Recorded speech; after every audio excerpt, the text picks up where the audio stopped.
Arrêtez tout.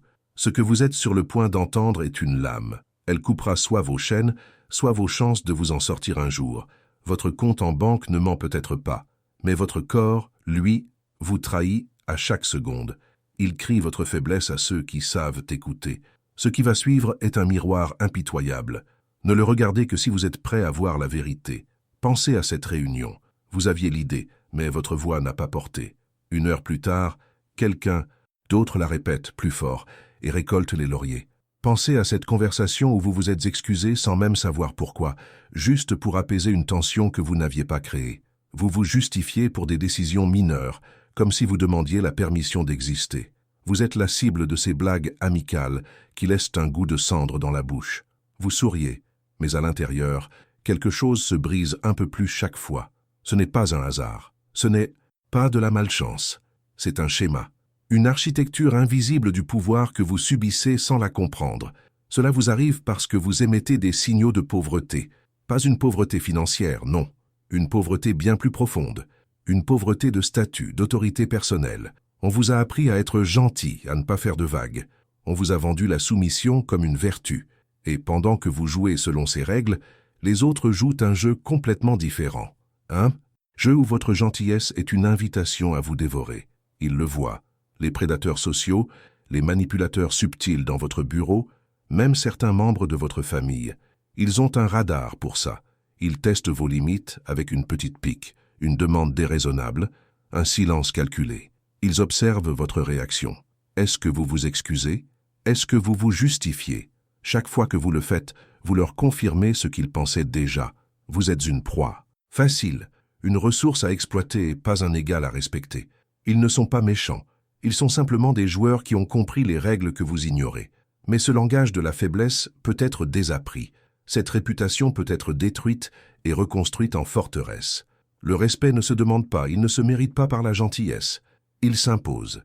Il se construit par l'élimination systématique de chaque signal qui vous trahit. Machiavel l'avait comprise il y a 500 ans. La véritable pauvreté n'est pas dans votre portefeuille, mais dans les signaux de soumission que vous émettez sans le savoir. Nous allons maintenant exposer ces signaux, un par un, pour que vous ne soyez plus jamais la victime de ce jeu. Pourquoi certains sont-ils toujours respectés sans dire un mot, alors que vous devenez une cible? On vous a menti.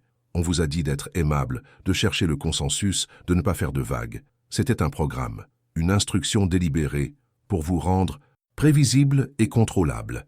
Cette gentillesse que l'on vous a vendue comme une force est en réalité la serrure de votre cage.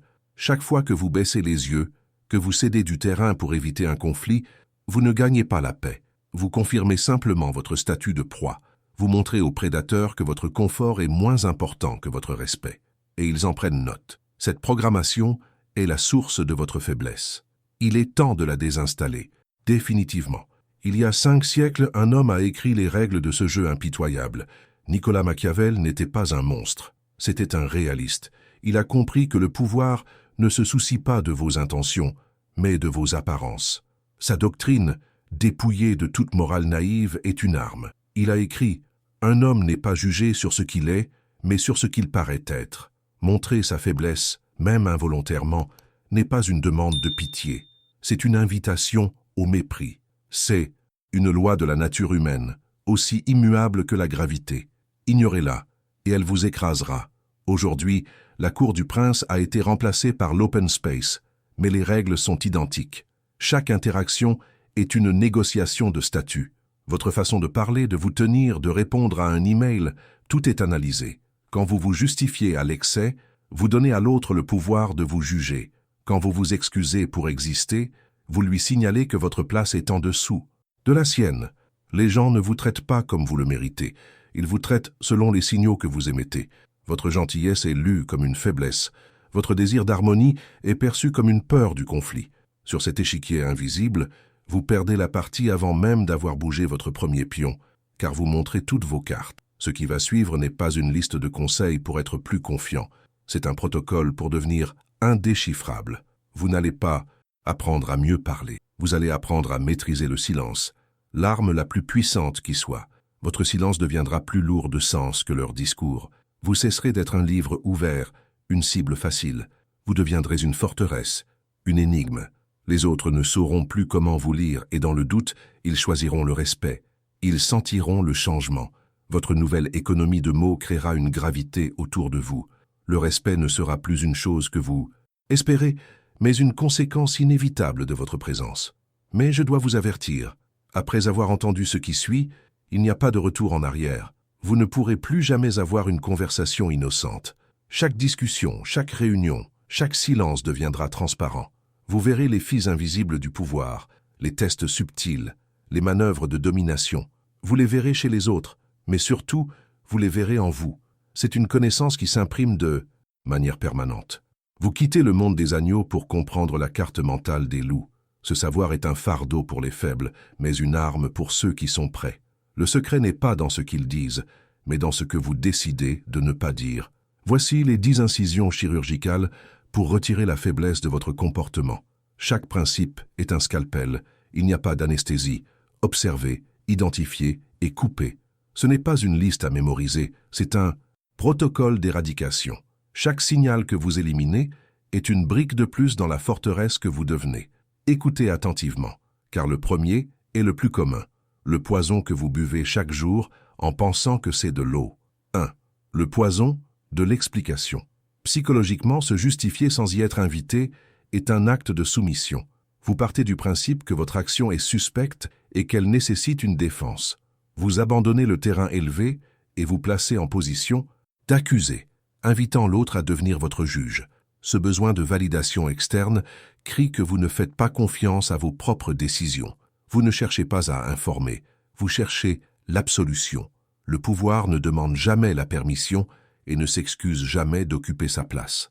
En vous expliquant, vous signalez que votre place est négociable. Imaginez cette scène. Votre manager vous demande si le rapport est terminé. La réponse faible, oui, je viens juste de finir, ça a été compliqué. Parce que les chiffres du service marketing sont arrivés en retard, j'ai dû rester plus tard hier pour tout compiler. Vous venez de lui donner une liste de vos faiblesses et de vos difficultés. La réponse de pouvoir, c'est fait. Un silence s'installe. Ce silence est un vide que l'autre doit combler. Vous n'avez rien cédé. Votre action. Répondez uniquement à la question posée. Le silence qui suit est votre territoire. 2. La dette de la politesse. Une gratitude excessive pour des gestes. Mineur vous positionne comme un débiteur. Vous agissez comme si la moindre marque de courtoisie était un cadeau inespéré, un acte de charité que vous ne méritez pas. Cela communique un statut inférieur. Vous êtes tellement habitué à ne rien recevoir que le minimum vous semble extraordinaire. Les gens puissants attendent le respect et la courtoisie comme une norme, pas comme une faveur. Votre effusion de remerciements pour une porte tenue ou un café offert vous catalogue comme quelqu'un qui n'est pas habitué à être bien traité. Un collègue vous tend un document que vous aviez demandé. La réponse soumise « Oh, merci infiniment, c'est vraiment trop aimable. Tu me sauves la vie. Merci, merci. » Vous êtes devenu un mendiant. La réponse calibrée « Un simple merci, ferme, en le regardant dans les yeux. » Cela exprime une reconnaissance, pas une dette. C'est une transaction entre égaux. Votre action, un seul merci, direct, sincère, sans fioriture. Il reconnaît l'acte, pas votre infériorité. 3. Le piège de l'accès illimité. Ce qui est rare est précieux. Ce qui est constamment disponible est sans valeur. En étant joignable à toute heure, en répondant aux messages dans la seconde, vous signalez que votre temps ne vous appartient pas. Il est à la disposition de quiconque le réclame. Vous n'avez pas de frontières, pas de sanctuaire. Vous devenez un service public, une ressource exploitable. Les personnes de haut statut sont difficiles à atteindre. Leur temps est une forteresse. Vôtre est une place de marché ouverte à tous. Cette disponibilité permanente est une déclaration de votre propre manque de priorité. Un email arrive à 21 heures. Votre réflexe est de répondre immédiatement pour montrer votre dévouement. C'est une erreur. Vous montrez seulement que vous n'avez rien de plus important dans votre vie. Vous entraînez les autres à s'attendre à des réponses instantanées, faisant de vous un esclave de leurs urgences. Votre action. Introduisez un délai délibéré. Laissez le téléphone sonner. Attendez le lendemain matin pour répondre à cet email. Votre indisponibilité calculée est une démonstration de valeur. 4. Se faire le bouffon du roi. L'humour autodépréciatif est une tentative de désamorcer la critique en se l'infligeant soi-même. C'est une stratégie préventive qui échoue toujours. En vous moquant de vos propres défauts, vous donnez aux autres la permission explicite de faire de même. Vous faites le travail du prédateur à sa place. Vous leur montrez où frapper.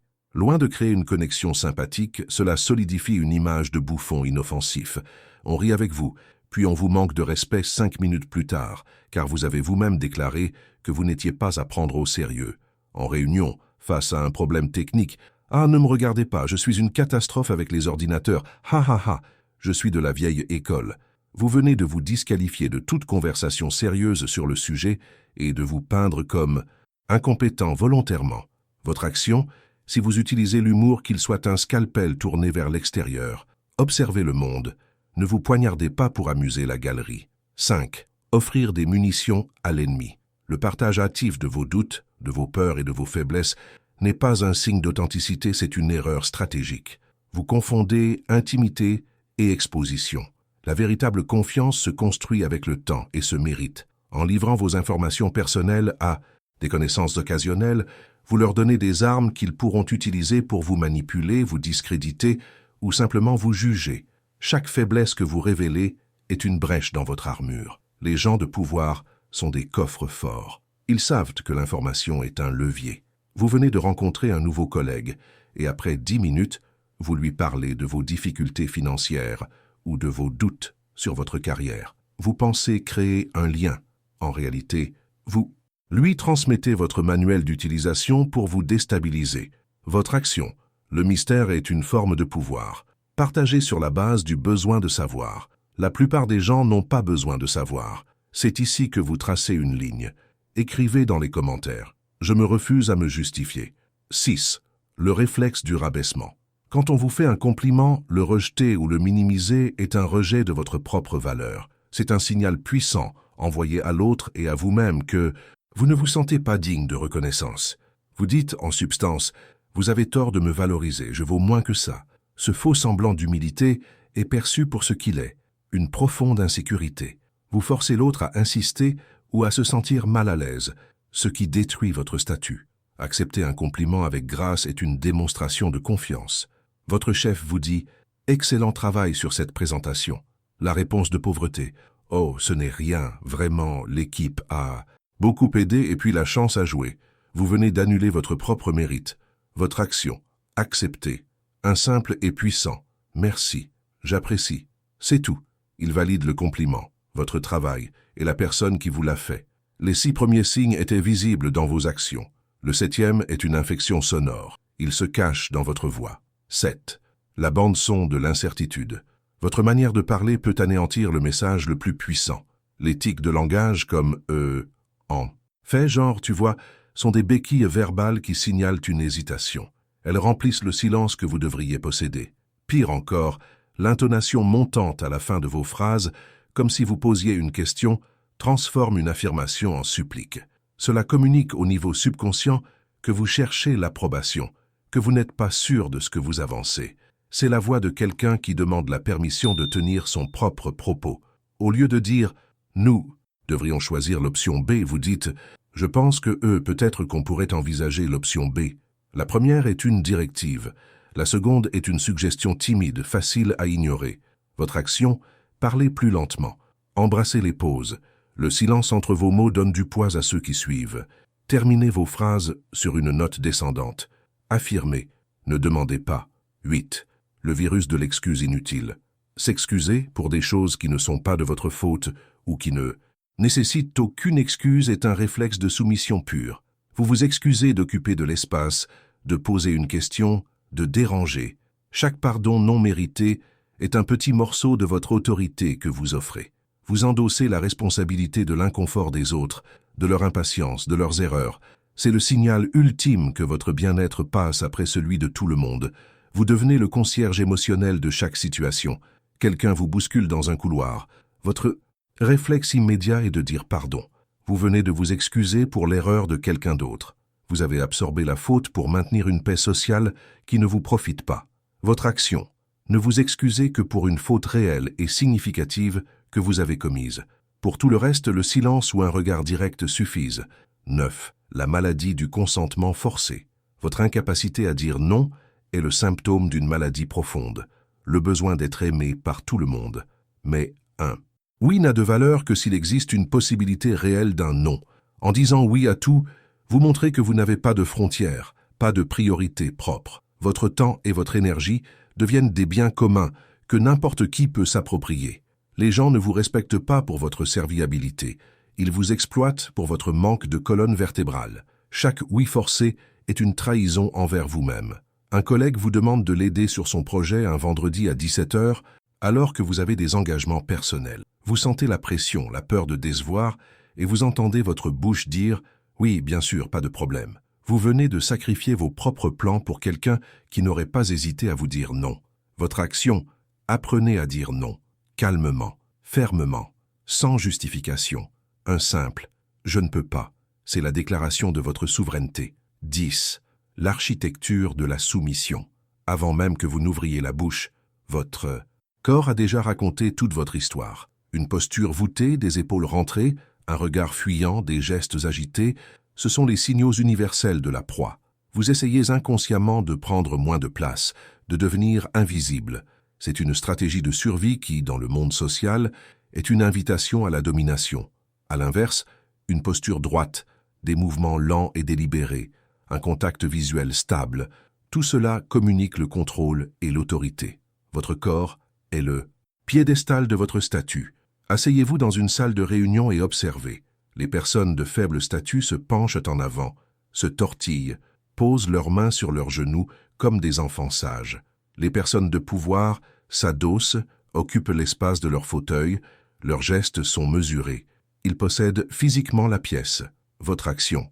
Tenez-vous droit, comme si un fil tirait le sommet de votre crâne vers le ciel. Ralentissez vos mouvements de moitié. Occupez l'espace qui vous est dû. Votre corps doit affirmer votre présence avant même que votre voix ne le fasse. Ces 10 signaux sont les fissures dans votre armure. Maintenant que vous les voyez, vous ne pouvez plus les ignorer. Chaque conversation devient un terrain d'entraînement. Chaque interaction est une chance de sceller ces brèches, une par une. Ce n'est pas un jeu de performance, c'est la reconstruction de votre être. Maintenant que vous connaissez les fuites, nous allons construire les murs. Ces 10 principes ne sont pas des outils séparés. Ce sont les pièces d'une seule et même arme, et vous ne l'avez pas encore vue dans son intégralité. L'arme la plus puissante n'est pas ce que vous faites, mais ce que vous cessez de faire. En éliminant ces 10 signaux, vous ne construisez pas un mur, vous créez un vide. Un miroir noir où les autres ne voient plus votre faiblesse, mais le reflet de leurs propres intentions. Votre silence devient une question à laquelle ils n'ont pas la réponse. Votre calme devient une accusation silencieuse qui les force à s'examiner eux-mêmes. Observez attentivement la réaction collective. Les prédateurs sociaux, ceux qui testaient vos limites avec de petites piques, deviennent soudain maladroits. Leurs blagues ne trouvent plus de prise. Leurs tentatives de vous déstabiliser se heurtent à une surface lisse et impénétrable. Ils cherchent une réaction, une fissure dans l'armure, mais ne trouvent rien. Cette absence de données les rend nerveux. Ils ne savent plus comment vous catégoriser. Le jeu a changé de règles sans qu'ils en soient informés, et vous êtes le seul à connaître le nouveau code. Face à l'inconnu, le manipulateur perd pied. Il va tenter de vous provoquer plus ouvertement. Il vous accusera d'être froid, distant, arrogant. N'interrompez jamais un ennemi qui est en train de se détruire. Chaque insulte est un aveu de sa propre impuissance. Il vous montre ses cartes parce qu'il ne peut plus lire les vôtres. Il a besoin de votre réaction pour se sentir à nouveau en contrôle. En lui refusant cela, vous le laissez se noyer dans sa propre frustration. Leur agitation est la mesure de votre nouvelle souveraineté. Retenez ces lois de fer. Leur confusion est votre territoire. Leur colère est votre confirmation. Celui qui doit élever la voix a déjà perdu le contrôle du silence. Vous n'avez plus besoin de gagner les arguments. Vous possédez désormais le terrain sur lequel il se déroule. Vous êtes devenu l'échiquier, et non plus une simple pièce. Votre pouvoir ne réside plus dans la riposte, mais dans votre capacité à rendre la riposte de l'autre inutile. Et maintenant que vous avez ce pouvoir, que ferez-vous de lui? Vous n'êtes plus la personne qui a commencé à regarder cette vidéo. La transformation n'est pas un masque que vous mettez, c'est une chirurgie qui a été faite. Vous ne jouez plus le jeu, vous êtes devenu l'échiquier. Votre calme n'est plus une absence de bruit, c'est un vide stratégique qui aspire la confiance des autres. Ils s'attendent à une réaction, une justification, une fissure. Vous ne leur donnez rien. Ce rien est une arme absolue. Ils se retrouvent face à un miroir, forcés de confronter leur propre agressivité, leur propre insécurité. Vous ne gagnez plus en parlant plus fort, vous dominez en incarnant le silence. Votre présence a changé de densité. Autour de vous, l'air est devenu plus lourd. Les gens choisissent leurs mots avec plus de soin. Ils ne savent pas pourquoi, mais ils sentent que la cible facile a disparu, remplacée par une forteresse. Votre valeur n'est plus quelque chose que vous devez prouver. C'est une évidence que votre posture impose. Il n'y a pas de retour en arrière possible. Ce savoir est une lentille greffée sur vos yeux. Vous ne pourrez plus jamais voir une conversation comme un simple échange d'informations. Chaque discussion est désormais une carte de pouvoir. Vous voyez les tests, les manœuvres, les demandes de soumission déguisées en politesse. L'innocence est perdue à jamais. Elle a été remplacée par une clarté froide et implacable. C'est un fardeau, car vous ne pouvez plus ignorer la mécanique cachée des relations humaines. Mais c'est surtout une arme. Vous n'êtes plus une victime des règles que vous ignoriez. Vous êtes maintenant l'un des rares à les comprendre. Ce que les autres appellent de l'intuition, vous l'appelez de l'analyse. Ceci n'est plus une leçon, c'est un serment, un engagement envers vous-même à ne plus jamais céder votre pouvoir, par ignorance. Vous avez vu les brèches, vous avez reçu les outils pour les sceller. La décision finale vous appartient. Allez-vous continuer à être le livre ouvert que tout le monde peut lire et annoter, ou allez-vous devenir le coffre-fort dont vous seul possédez la clé? Le choix se fait maintenant. Alors déclarez-le. Pas pour moi, mais pour graver cette décision dans votre esprit. Écrivez. Le silence est mon nouveau langage. Souvenez-vous de ces blagues à vos dépens, de ces sourires condescendants. C'était le son que faisait le monde en testant votre faiblesse. Ce son va disparaître, car il y a une loi immuable dans la dynamique du pouvoir. On ne rit jamais de celui qui reste silencieux. Arrêtez tout. Votre compte en banque ne ment peut-être pas, mais votre corps, lui, vous trahit à chaque seconde. Il crie votre faiblesse à ceux qui savent écouter. Ce qui va suivre est une lame. Elle coupera soit vos chaînes, soit vos chances de vous en sortir un jour. Ne continuez que si vous êtes prêt à voir la vérité. Pensez à cette réunion. Vous aviez l'idée, mais votre voix n'a pas porté. 1 heure plus tard, quelqu'un d'autre la répète, plus fort, et récolte les lauriers. Pensez à cette conversation où vous vous êtes excusé sans même savoir pourquoi, juste pour apaiser une tension que vous n'aviez pas créée. Pensez à ces blagues amicales qui laissent un goût de cendre dans la bouche. Vous souriez, mais à l'intérieur, quelque chose se brise un peu plus chaque fois. Ce n'est pas un hasard, c'est un schéma, une architecture invisible du pouvoir que vous subissez. Cela vous arrive parce que vous émettez des signaux de pauvreté, pas une pauvreté financière, une pauvreté bien plus profonde, une pauvreté de statut. On vous a appris à être gentil, à ne pas faire de vagues. On vous a vendu la soumission comme une vertu. Et pendant que vous jouez selon ces règles, il joue un jeu différent. Un jeu où votre gentillesse est une invitation à vous dévorer. Ils, ce sont les prédateurs sociaux, les manipulateurs subtils, les collègues qui testent vos limites. Ils ont un radar pour ça, et chaque fois que vous vous justifiez, vous leur confirmez ce qu'ils pensaient déjà. Vous êtes une proie facile. Il y a 5 siècles, un homme a écrit les règles de ce jeu. Nicolas Machiavel n'était pas un monstre, c'était un réaliste. Il a compris que le pouvoir ne se soucie pas de vos intentions, mais de vos apparences. Pour lui, un homme n'est pas jugé sur ce qu'il est, mais sur ce qu'il paraît être. Montrer sa faiblesse, même involontairement, n'est pas une demande de pitié. C'est une invitation au mépris. C'est une loi de la nature humaine, aussi immuable que la gravité. Ignorez-la, et elle vous écrasera. Ce qui va suivre n'est pas une liste de conseils. C'est un protocole pour devenir indéchiffrable. Vous n'allez pas apprendre à mieux parler. Vous allez apprendre à maîtriser le silence. Vous cesserez d'être un livre ouvert pour devenir une forteresse, une énigme. Mais je dois vous avertir, après avoir entendu ceci, il n'y a pas de retour en arrière. Vous ne pourrez plus jamais avoir une conversation innocente. Vous verrez les matrices du pouvoir partout. Vous quittez le monde des agneaux pour comprendre la mentalité des loups. Voici les 7 signes de pauvreté que Machiavel avait démasqués. Éliminez-les, un par un. 1. Le poison de l'explication. Psychologiquement, se justifier sans y être invité est un acte de soumission. Vous partez du principe que votre action est suspecte et qu'elle nécessite une défense. Vous abandonnez le terrain élevé et vous placez en position d'accusé, invitant l'autre à devenir votre juge. Votre patron vous demande si le dossier est terminé. La réponse faible, « Oui, j'ai eu un peu de mal avec la partie 3, mais j'ai fini par y arriver en restant tard hier soir. » Vous venez de lui donner une liste de vos faiblesses. La réponse de pouvoir, c'est fait. Le silence qui suit est votre territoire. Le silence est une réponse. 2. La dette de la politesse. Une gratitude excessive pour des gestes mineurs vous positionne comme un débiteur. Quelqu'un vous tient la porte. La réponse soumise. Oh, merci beaucoup, c'est vraiment trop gentil, merci. Vous agissez comme si la moindre courtoisie était une charité que vous ne méritez pas. La réponse calibrée. Un simple merci, ferme, en le regardant dans les yeux. Cela exprime une reconnaissance, pas une dette. C'est une transaction entre égaux. 3. Le piège de l'accès illimité. Ce qui est rare est précieux. Ce qui est constamment disponible est sans valeur. En répondant aux messages dans la seconde, vous signalez que votre temps ne vous appartient pas. Il est à la disposition de quiconque le réclame. Les personnes de haut statut sont difficiles à atteindre. Leur temps est une forteresse. Le vôtre est une place de marché.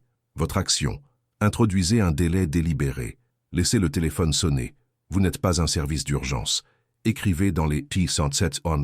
Commentaire. Ma valeur n'est pas négociable. 4. Se faire le bouffon du roi. L'humour autodépréciatif est une tentative de désamorcer la critique en se l'infligeant soi-même. Vous dites « Ha ha ha, je suis tellement nul en technologie, ne me demandez rien ».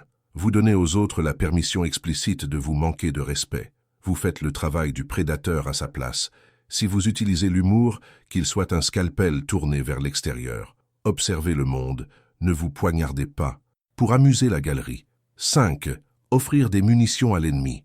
Le partage actif de vos doutes et de vos faiblesses n'est pas un signe d'authenticité. C'est une erreur stratégique. Raconter vos problèmes financiers à un collègue que vous connaissez à peine, c'est lui donner les clés de votre esprit. Le mystère est une forme de pouvoir, partagé sur la base du besoin de savoir. La plupart des gens n'ont pas besoin de savoir. 6. Le réflexe du rabaissement. C'est le signe que la société vous a appris à considérer comme une qualité, l'humilité. On vous fait un compliment. Excellent travail sur ce projet. Vous répondez « Oh, n'importe qui aurait pu le faire ».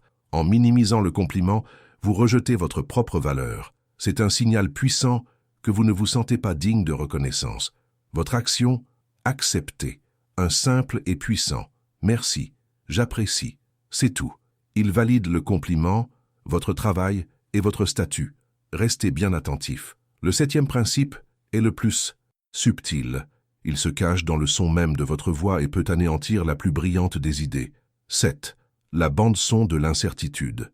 Votre manière de parler peut détruire votre message. Les tics de langage comme « en fait »,« genre » sont des béquilles verbales qui signalent une hésitation.